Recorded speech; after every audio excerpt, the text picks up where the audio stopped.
ओम नमः शिवाय। हर हर महादेव। श्री शिवाय नमस्तुभ्यम। नमस्कार दोस्तों, स्वागत है आप सभी का हमारे यूट्यूब चैनल पावरफुल हिंदू धर्म में। आप सभी पर भगवान शिव तथा माता पार्वती की कृपा सदा और सर्वदा बनी रहे। आज हम आप सभी को फाल्गुन मास में शिव महापुराण में कथा अध्याय 29 और 30 का आप सभी को श्रवण कराएंगे। आइए श्रवण कीजिए कथा अध्याय 29 का, जिसमें वर्णन है दक्ष का भगवान शिव को श्राप देना। श्री ब्रह्म जी बोले कि हे नारद, पूर्व काल में समस्त महात्मा और ऋषि प्रयाग में इकट्ठे हुए हैं। वहाँ पर उन्होंने एक बहुशाली विशाल यज्ञ का आयोजन किया था। उस यज्ञ में देवर्षि, देवता, ऋषि मुनि, साधु संत, सिद्धगण तथा ब्रह्म का साक्षात्कार करने वाला महान ज्ञानी पधारे थे, जिसमें मैं स्वयं अपने महातेजस्वी निगमों आगमों सहित परिवार को लेकर वहां पहुंचा। वहां बहुत बड़ा उत्सव हो रहा था। अनेक शास्त्रों में ज्ञान की चर्चा एवं वाद विवाद हो रहा था। उस यज्ञ में त्रिलोकनाथ भगवान शिव ही देवी सती और अपने गणों सहित पधारे थे। भगवान शिव को वहां आया देख मैंने सभी देवताओं, ऋषि मुनि ने उन्हें झुककर भक्ति भाव से प्रणाम किया तथा अनेक प्रकार से उनकी स्तुति की। शिव जी की आज्ञा पाकर सभी ने अपना आसन ग्रहण कर लिया। इस समय प्रजापति दक्ष भी वहां आ पहुँचे। वे बड़े तेजस्वी थे। प्रजापति दक्ष ने मुझे प्रणाम करके अपना आसन ग्रहण कर लिया। वे ब्रह्मांड के अधिपति थे, इसी कारण उन्हें अपने पद का घमंड हो गया था। उसके मन में अहंकार ने घर कर लिया था। ब्रह्मांड के अधिपति होने के कारण वे सभी देवताओं के वंदनीय थे। सभी ऋषि मुनि सहित देवर्षि ने भी मस्तक झुकाकर प्रजापति दक्ष को प्रणाम किया और उनकी स्तुति कर उनका आदर सत्कार किया। परंतु त्रिलोकनाथ भगवान शिव ने न तो उन्हें प्रणाम किया और न ही अपने आसन से उठकर दक्ष को स्वागत किया। इस बात पर दक्ष को क्रोध हो गया। ज्ञान शून्य होने के कारण प्रजापति दक्ष ने क्रोधित नेत्रों से महादेव जी को देखा और सबको सुनाते हुए उच्च स्वर में कहने लगी। प्रजापति दक्ष बोले, सभी देवता, असुर, ब्राह्मण, ऋषि मुनि सभी मुझे नम्रता पूर्वक प्रणाम कर मेरे आगे सिर झुकाते हैं। ये सभी उत्तम भक्ति भाव से मेरी आराधना करते हैं, परंतु सदैव प्रेतों और पिशाचों से घिरे रहने वाला यह दुष्ट मनुष्य क्यों मुझे देखकर अनदेखा कर रहा है? शमशान में निवास करने वाला यह निर्लज्ज जीव क्यों मेरे सामने मस्तक नहीं झुकाता? भूतों पिशाचों का साथ करने के कारण क्या यह शास्त्रों की विधि भी भूल गया है? इसने नीति के मार्ग को भी कलंकित किया। इसके साथ रहने वाले या इसकी बातों का अनुसरण करने वाले मनुष्य पाखंडी, दुष्ट और पाप का आचरण करने वाले होते हैं। वे ब्राह्मणों की बुराई करते हैं तथा स्त्रियों के प्रति आकर्षित होते हैं। यह रुद्र चारों वर्णों से पृथक और कुरूप है, इसलिए इस पावन यज्ञ से इसे बहिष्कृत कर दिया जाए। यह उत्तम कुल और जन्म से ही हीन है, अतः इसे यज्ञ में भाग न लेना दिया जाए।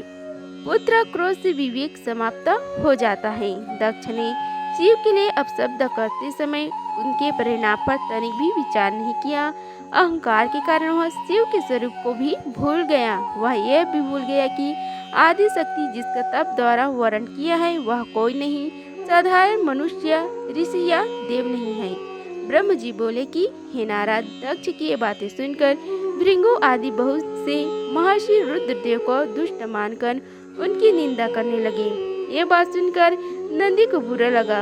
उनका क्रोध बढ़ने लगा और वे दक्ष को श्राप देते हुए बोले कि हे महामूढ़, हे दुष्ट बुद्धि दक्ष, तू मेरे स्वामी देवादिदेव महेश्वर को यज्ञ से निकालने वाला कौन होता है, जिसके स्मरण मात्र से यज्ञ सफल हो जाता है और तीर्थ पवित्र हो जाता है? तू उन महादेव जी को कैसे श्राप दे सकता है?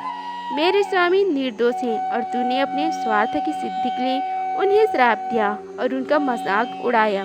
जिन सदस्यों ने इस जगत की सृष्टि की, इसका पालन किया और जो इसका संहार करते हैं, तू उन्हीं महेश्वर को श्राप देता है। नंदी के ऐसे वचन सुनकर प्रजापति दक्ष के क्रोध की कोई सीमा न रही। वे आग बबूले हो गए और नदी समेत सभी रुद्रगणों को श्राप देते हुए बोले, अरे दुष्ट रुद्रगणों, मैं तुम्हें श्राप देता हूँ कि तुम सब वेदों से बहिष्कृत हो जाओ, तुम वैदिक मार्ग से भटक जाओ। और सभी ज्ञान मनुष्य तुम्हारा त्याग कर दे। तुम शिष्ट आचरण न करो और पाखंडी हो जाओ।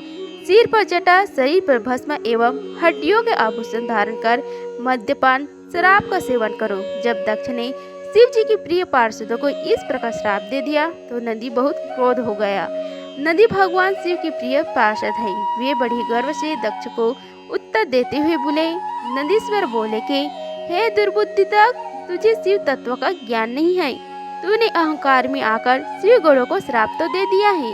तेरे कहने पर भृंगु आदि ब्राह्मणों ने भी अभिमान के कारण भगवान शिव का मजाक उड़ाए हैं। अतः मैं भगवान शिव के तेज के प्रभाव से तुझे श्राप देता हूँ कि तुझ जैसे अहंकारी मनुष्य जो सिर्फ कर्मों के फल को देखता है, वेदवाद में फंसकर रह जाएंगे।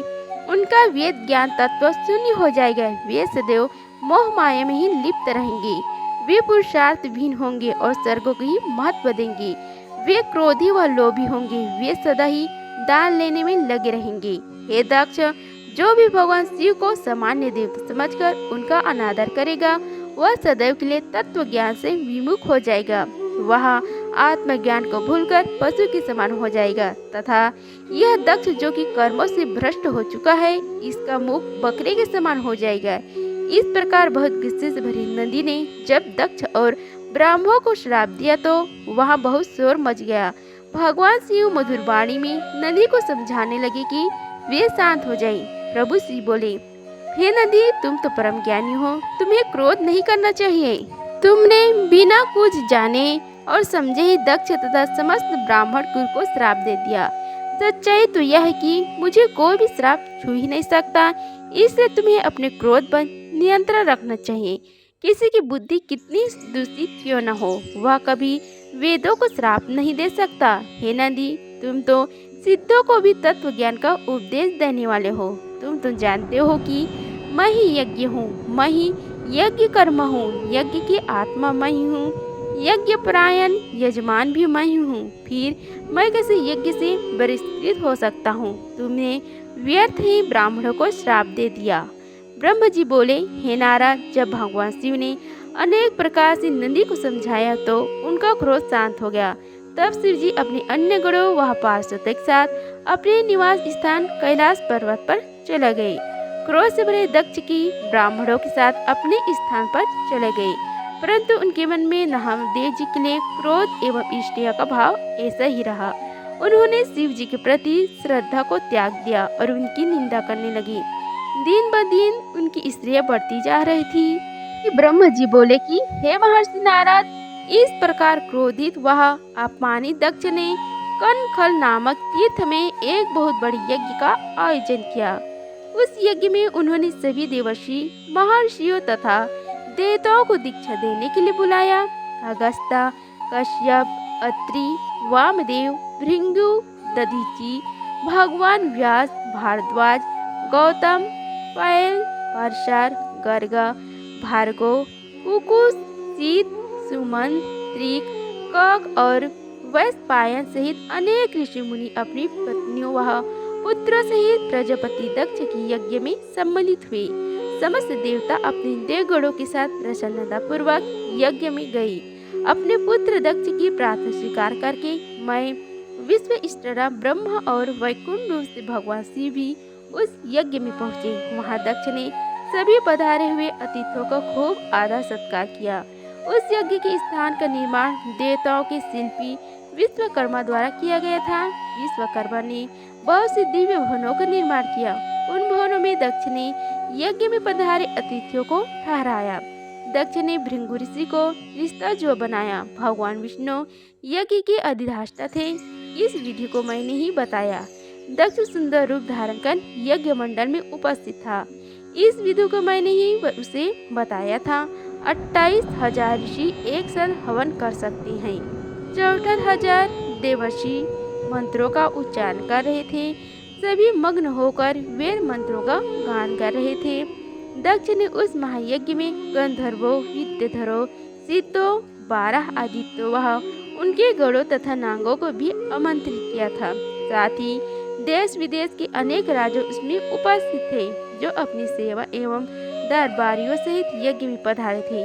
कैतुक और मंगलचार का दक्ष ने यज्ञ की दीक्षा दी, परंतु उस दुरात्मा दक्ष ने त्रिलोकनाथ करुणा निधान भगवान शिव को यज्ञ में नहीं बुलाया, न ही उनके लिए निमंत्रण भेजा था, न ही अपनी पुत्री सती को ही बुलाया था। दक्ष के अनुसार भगवान शिव कपालधारी हैं, इसलिए उन्हें यज्ञ में स्थान देना गलत है। सती भी शिव जी की पत्नी होने के कारण कपाली भार्य हुई, अतः उन्हें भी बुलाना पूर्णतः अनुचित था। दक्ष का यज्ञ उत्सव अत्यंत धूमधाम एवं हर्ष उल्लास से आरंभ हुआ। सभी ऋषि मुनि अपने अपने कार्य में संलग्न हो गए। तभी वहाँ महर्षि दधीचि पधारे। उस यज्ञ में भगवान शंकर को न पाकर दधीचि बोले कि हे श्रेष्ठ देवताओं और महर्षियों, मैं आप सभी को श्रद्धा पूर्वक नमस्कार करता हूँ। हे श्रेष्ठ जनों, आप सभी यहाँ इस महान यज्ञ में पधारे हैं। मैं आप सबसे यह पूछना चाहता हूँ कि मुझे इस यज्ञ में त्रिलोकनाथ भगवान शंकर कहीं भी दिखाई नहीं दे रहा है। उनके बिना यह यज्ञ मुझे सूना लग रहा है। उनकी उपस्थिति से यज्ञ की शोभा कम हो गई है। जैसे कि आप जानते हैं कि भगवान शिव की कृपा से सभी कार्य सिद्धि होती हैं। वे परम सिद्ध पुरुष नीलकंठधारी प्रभु शंकर यहाँ क्यों नहीं दिखाई दे रहे, जिनकी कृपा से अमंगल भी मंगल हो जाता है, जो सर्वदा सबका मंगल करते हैं। उनका भगवान शिव का यज्ञ में उपस्थित होना बहुत आवश्यक है। इसलिए आप सभी को यज्ञ के सकुशल पूर्ण होने के लिए परम कल्याणकारी भगवान शिव को अनुनय विनय कर इस यज्ञ में लाना चाहिए, तभी इस यज्ञ की पूर्ति हो सकती है। इसलिए आप सभी श्रेष्ठ जन तुरंत कैलाश पर्वत पर जाए और भगवान शिव और देवी सती को यज्ञ में ले आए। उनके आने से यह यज्ञ पवित्र हो जाएगा। वे परम पूर्णमयी हैं, उनके यहाँ आने से ही यह यज्ञ पूरा हो सकता है। महर्षि दधीचि की बातों को सुनकर दक्ष हंसते हुए बोले कि भगवान विष्णु देवताओं के मूल हैं, अतः मैंने उन्हें सादर यहाँ बुलाया है। जब वे यहाँ उपस्थित है तो भला यज्ञ में क्या कमी हो सकता है। भगवान विष्णु के साथ साथ ब्रह्म जी भी वेदों, उपनिषदों और विविध अमामों के साथ यहाँ पधारे हैं। देवगणों सहित इंद्र भी यहाँ उपस्थित है। वेद और वेद तत्वों को जानने वाले तथा उनका पालन करने वाले सभी महर्षि यज्ञ में आ चुके हैं। जब कभी देवगण एवं श्रेष्ठ जन यहाँ उपस्थित हैं तो रुद्रदेव की यहाँ क्या आवश्यकता है। मैंने सिर्फ ब्रह्म जी के कहने पर अपने पुत्री सती की विवाह शिव जी से कर दिया था। मैं जानता हूँ कि वे कुलहीन हैं, उनके माता पिता का कुछ भी पता नहीं है। वे भूतों, प्रेतों और पिशाचों के स्वामी हैं। वे स्वयं ही अपनी प्रशंसा करते हैं। वे मूढ़, जड़, मौनी और इसराइलू होने के कारण यज्ञ में बुलाए जाने के योग्य नहीं है। अतः दधीचि जी, आप उन्हें यज्ञ में बुलाने के लिए न कहें। आप सब ऋषि मुनि मिलकर अपने सहयोग से मेरे इस यज्ञ को सफल बनाएं। दक्ष की बात सुनकर दधीचि मुनि बोले, हे दक्ष, परम कल्याणकारी भगवान शिव को यज्ञ में न बुलाकर तुमने इस यज्ञ को पहले ही भंग कर दिया। यह यज्ञ कहलाने लायक ही नहीं है। तुमने भगवान शिव को निमंत्रण न देकर उनकी अवहेलना की है, इसलिए तुम्हारा विनाश निश्चित है। यह कहकर दधीचि वहाँ से अपने आश्रम चले गए। उनके पीछे पीछे भगवान शिव का अनुसरण करने वाले सभी ऋषि मुनि भी वहाँ से चले गए। दक्ष के समर्थों ने यज्ञ छोड़कर गए ऋषि मुनि के प्रति व्यंग भरे वचनों का प्रयोग किया। इस प्रकार प्रसन्न होकर दक्ष बोलने लगे कि यह बहुत अच्छी बात है कि मंद बुद्धि और मिथ्यावाद में लगे दुराचारी मनुष्य सभी इस यज्ञ का त्याग करके स्वयं ही चले गए। भगवान विष्णु और ब्रह्म जी, जो कि सभी वेदों की ज्ञाता है और वेद तत्व से परिपूर्ण है, इस यज्ञ में उपस्थित हैं। ये मेरे ही यज्ञ को सफल बनाएंगे। ब्रह्म जी बोले कि हे दक्ष की यह बात सुनकर वे सभी शिव माया से मोहित हो गए। सभी देवर्षि और देवताओं का पूजन करने लगे। इस प्रकार यज्ञ पुनः आरंभ हो गया। हे मुनि श्रेष्ठ, इस प्रकार वहाँ यज्ञ स्थल पर रुके अनेक देवर्षि और मुनि वहाँ पुनः यज्ञ को पूर्ण करने हेतु पूजन करने लगे। इस प्रकार कथा अध्याय 29 का समाप्त हुआ। आइए अब श्रवण कीजिए कथा अध्याय 30 का, जिसमें वर्णन है सती का दक्ष की यज्ञ में आना।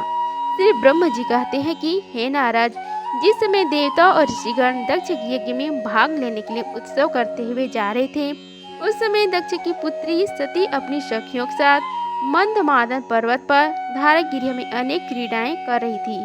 सती ने देखा कि रोहिणी के साथ चंद्रमा कहीं जा रहे थे। तब सती ने अपनी प्रिय सखी विजय से कहा कि हे विजय, जल्दी जाकर पूछो कि देवी रोहिणी और चंद्र कहाँ जा रहे हैं। तब विजय दौड़कर चंद्रदेव के पास गई और उन्हें नमस्कार करके उनसे पूछा कि हे चंद्रदेव, आप कहाँ जा रहे हैं। चंद्रदेव ने उत्तर दिया कि वे दक्ष द्वारा आयोजित यज्ञ में निमंत्रित हैं, अतः वहीं जा रहे हैं। यज्ञ उत्सव के बारे में सुनकर देवी विजय तुरंत देवी सती के पास गई और सारी बातों से सती को अवगत कराई। तब देवी सती को बड़ा आश्चर्य हुआ कि ऐसा कैसी बात है कि जो पिताजी ने यज्ञ उत्सव के लिए अपनी बेटी दामाद को निमंत्रण तो दूर सूचना भी नहीं दिया। बहुत सोचने पर भी उनकी समझ में कुछ नहीं आ सका। असहमत की स्थिति में वे अपने पति महादेव जी के पास गई और उनसे कहने लगी। सती बोले कि हे महादेव जी, मुझे ज्ञात हुआ है कि मेरे पिताश्री दक्ष जी ने एक बहुत बड़े यज्ञ उत्सव का आयोजन किया, जिसमें उन्होंने सभी देवर्षि, महर्षियों एवं दैत्यों को आमंत्रित किया है। सभी देवता और ऋषिगण वहां एकत्रित हो चुके हैं। हे प्रभु, मुझे बताइए कि आप वहां क्यों नहीं जा रहे। आप सुहृदयों से मिलने को हमेशा आतुर रहते हैं। आप भक्त वत्सल हैं। हे प्रभु, उस महायज्ञ में सभी आपके भक्त पधारे हैं। आप मेरी प्रार्थना मानकर आज ही मेरे साथ मेरे पिता के उस महान यज्ञ में चलिए। सती इस प्रकार भगवान शंकर से यज्ञशाला में चलने के लिए प्रार्थना करने लगी। सती की प्रार्थना सुनकर भगवान महेश्वर बोले कि हे देवी, तुम्हारे पिता दक्ष मेरे विशेष द्रोही हो गए हैं। वे मुझसे बैर की भावना रखते हैं, इसी कारण उन्होंने मुझे निमंत्रण नहीं दिया और जो बिना बुलाए दूसरे के घर जाते हैं वे मरण से भी अधिक अपमान मानते हैं। हे देवी, उस यज्ञ में सभी अभिमानी, मूढ़ और ज्ञान शून्य देवता और ऋषि ही हैं। उत्तम व्रत का पालन करने वाले और मेरा पूजन करने वाले सभी ऋषि मुनि और देवता ने उस महायज्ञ का त्याग कर दिया है तथा अपने अपने धाम को वापिस चले गए। अतः हे प्रिय, हमारा उस यज्ञ में जाना अनुचित है। वैसे भी बिना बुलाए जाना अपना अपमान कराना है। शिव जी के इन वचनों को सुनकर देवी सती क्रोध हो गई और शिव जी से बोली, हे प्रभु, आप तो सबके परमेश्वर हैं। आपके उपस्थित होने से यज्ञ सफल हो जाते हैं। आपको मेरे दुष्ट पिता ने आमंत्रित नहीं करके आपका अपमान किया है। हे भगवान, मैं ऐसा करने का प्रयोजन जानना चाहती हूँ कि क्यों मेरे पिता ने आपका अनादर किया। इसलिए मैं अपने पिता के यज्ञ में जाना चाहता हूँ ताकि इस बात का पता लगा सकूं। अतः हे प्रभु, आप मुझे आज्ञा प्रदान करें। देवी सती के क्रोधी शब्दों को सुनकर भगवान शंकर बोले कि हे देवी, यदि तुम्हारी इच्छा वहां जाने की है तो मैं तुम्हें आज्ञा देता हूँ कि अपने पिता की यज्ञ में जाओ। नंदीश्वर को सजाकर उस पर चढ़कर अपने संपूर्ण वैभव के साथ अपने पिता के यहाँ जाओ। शिव जी की आज्ञा मानकर देवी सती ने उत्तम श्रृंगार किया और अनेक प्रकार के आभूषण धारण करके देवी सती अपने पिता के घर की ओर चल दी। उनके साथ ही शिव जी ने 60,000 रौद्र गणों को भी भेजा। वे सभी गण उत्सव रचाकर देवी का गुणगान करते हुए दक्ष के घर की ओर जाने लगे। शिव गणों ने पूरे रास्ते शिवा के यश गान किया। उस यात्रा काल में जगदम्बा बहुत शोभा पा रही थी। उनकी जय जयकार से सारी दिशाएं गूंज रही थी। यह श्रवण कीजिए, यज्ञशाला में देवी सती का अपमान।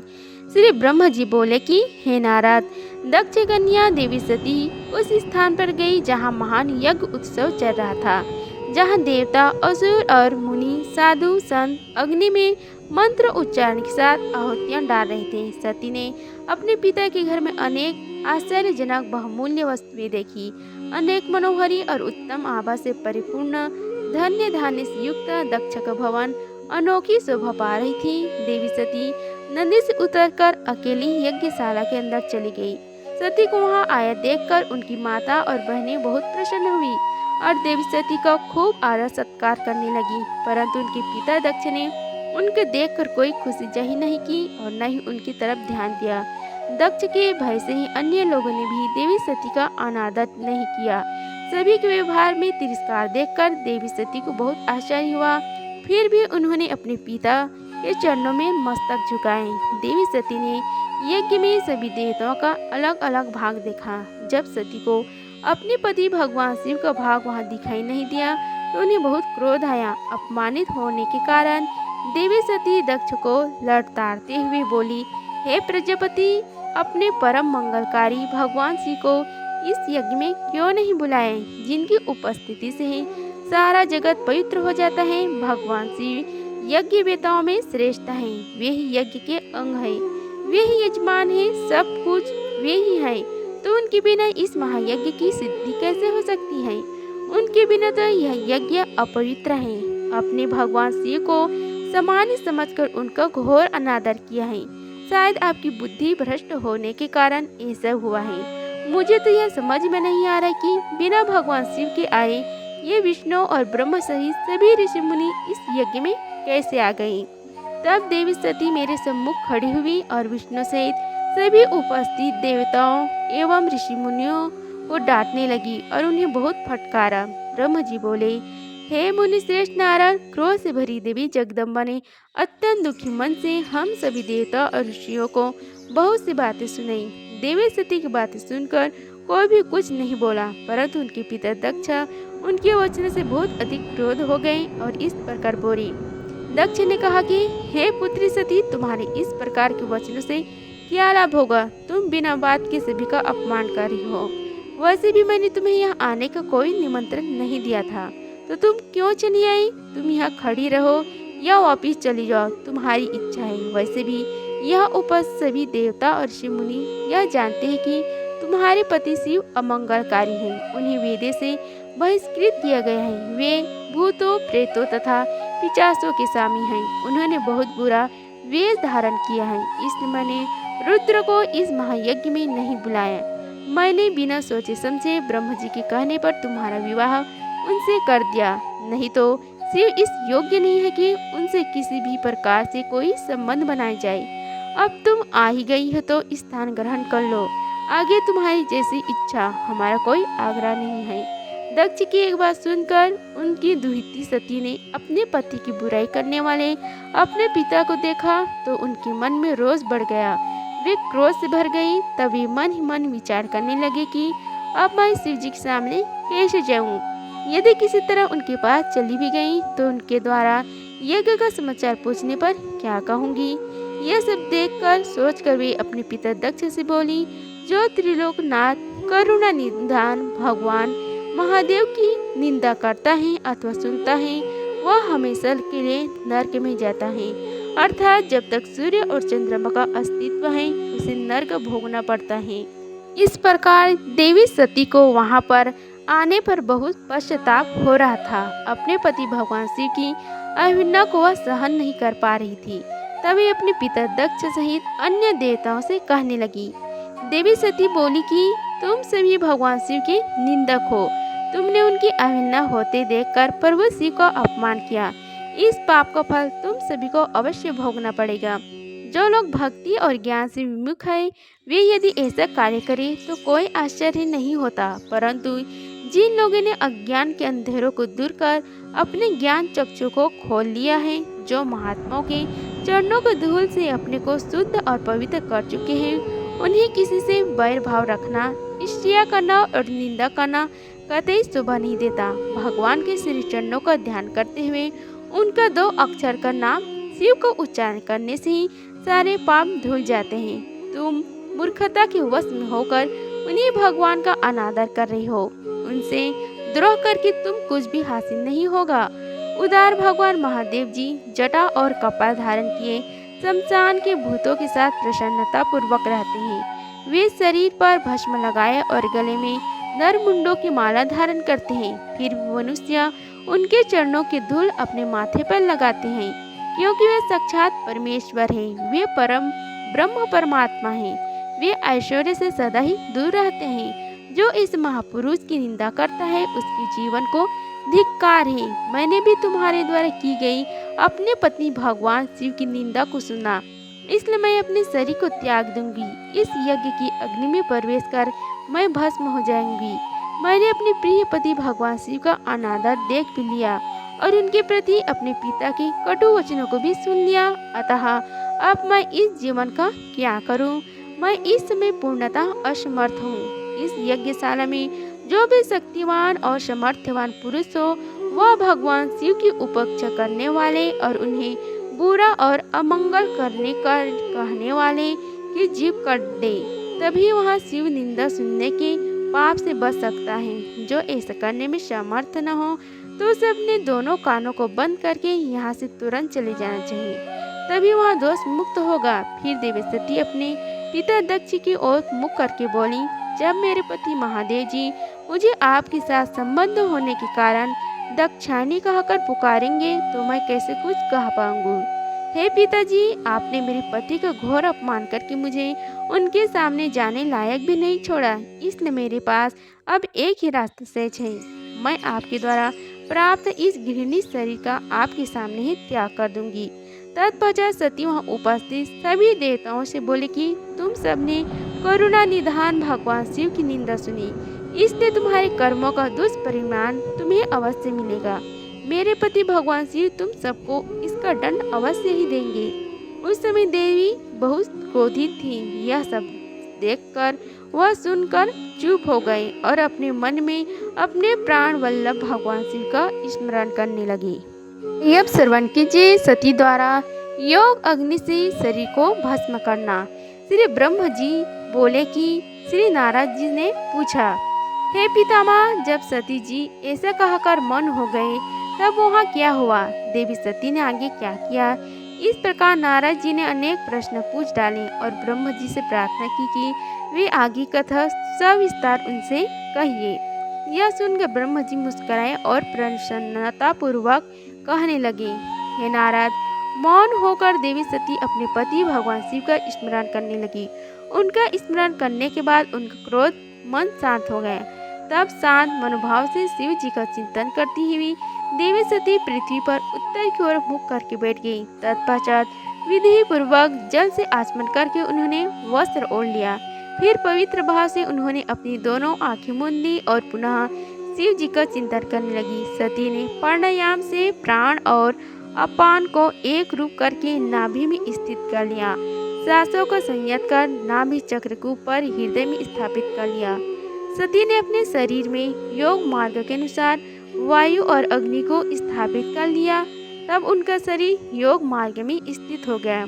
उनके हृदय में शिव जी विद्यमान थे। यही वह समय था जब उन्होंने अपना शरीर का त्याग किया था। उनका शरीर यज्ञ के पवित्र योग अग्नि में गिरा और पल भर में भस्म हो गया। वहां उपस्थित मनुष्य सहित देवताओं ने यह जब देखा कि देवी सती भस्म हो गई तो आकाश और भूमि पर हाहाकार मच गया। यह हाहाकार सभी को भयभीत कर रहा था। सभी लोग कह रहे थे कि दुष्ट के दुर्व्यवहार के कारण भगवान शिव की पत्नी सती ने अपने देह का त्याग कर दिया, तो कुछ लोग दक्ष की दुष्टता को धिक्कार रहे थे, जिसके व्यवहार से दुखी होकर देवी सती ने यह कदम उठाया। सभी सत्पुरुषों उनका सम्मान करते थे। उनका हृदय असहिष्णु था। उन्होंने ऐसे महान देवी और उनके पति करुणानिधान भगवान शिव का अनादर और निंदा करने वाले दक्ष को भी कोसा। सभी कह रहे थे कि दक्ष ने अपनी पुत्री को प्राण त्यागने के लिए मजबूर किया, इसलिए दक्ष अवश्य महानरक में जाएगा और पूरे संसार में उसका अपयश होगा। दूसरी ओर देवी सती के साथ पधारे सभी श्रीगणों ने जब यह दृश्य देखा तो उनके क्रोध की कोई सीमा न रही। वे तुरंत अपने अस्त्र शस्त्र लेकर दक्ष को मारने के लिए दौड़े।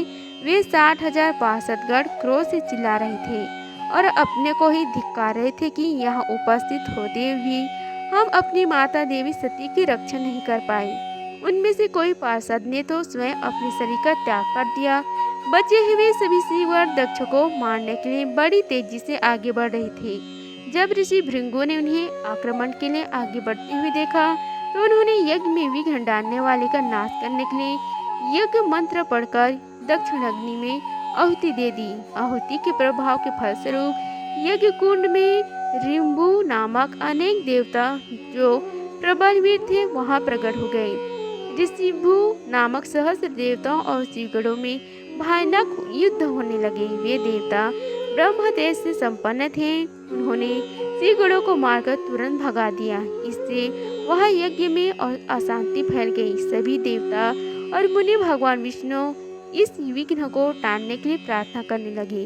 देवी सती का भस्म हो जाना और भगवान शिव के गणों को मारकर वहां से भगाए जाने का परिणाम सोचकर सभी देवता और ऋषि विचलित हुए थे।